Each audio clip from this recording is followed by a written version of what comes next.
ថាតើជំងឺលេបថ្លើមប្រភេទ B អាចព្យាបាលជាដាច់ដែរឬទេបាទសូមអរគុណសំណួរហ្នឹងល្អពេញចិត្តខ្ញុំដូចឆ្លើយខ្ញុំដាក់អញ្ចឹង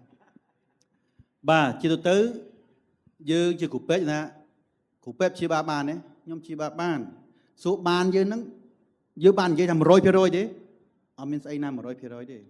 ថ្លើម B ដូចគ្នាដែរក្នុងអ៊ីស្ត្រូណាតារ៉ែវាមានជាខ្លួនវាតាមិនមែនមានន័យថាគ្រប់មនុស្សដែលថ្លើម B ហ្នឹងសង្គ្រោះថ្នាក់ទាំងអស់ណា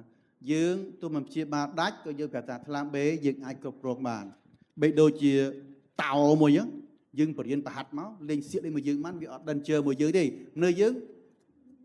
តែយើងវាអញ្ចឹងវា slot របស់យើងមានអត្រាគ្រោះថ្នាក់ដោយសារមេរោគ B ហ្នឹងវាកាន់តែតិចបំផុតហើយវាតែគ្រប់គ្រងបានយើងដំណាក់កាលមួយសេះហើយបើសំណាងល្អគាត់អាចវិវត្តទៅបាត់អង់ទីហ្សែន S ទៀតហ្នឹងភាសាពិភពលោកគេទូស្គាល់គេប្រើពាក្យជាតិអ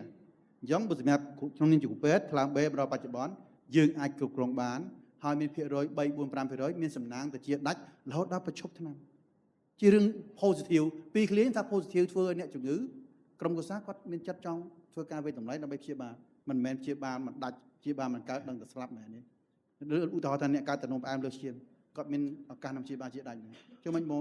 ពុកម្ដាយបងប្អូនលេបថ្នាំរហូតដូចគ្នាអញ្ចឹង compare គ្នាទៅអ្នកឯងលេបថ្នាំជៀសវាង 10-20 ឆ្នាំក្រោយមហារីកថ្លើមបើមិនលេបថ្នាំបញ្ចូលនឹងមហារីកលើសុខចិត្តលេបការពារក៏ចាំមហារីកចាំការពារចាំលេបចង់និយាយអញ្ចឹងគាត់ច្បាស់ជាចង់លេបហើយអូខេខ្ញុំមានប៉ុណ្ណឹង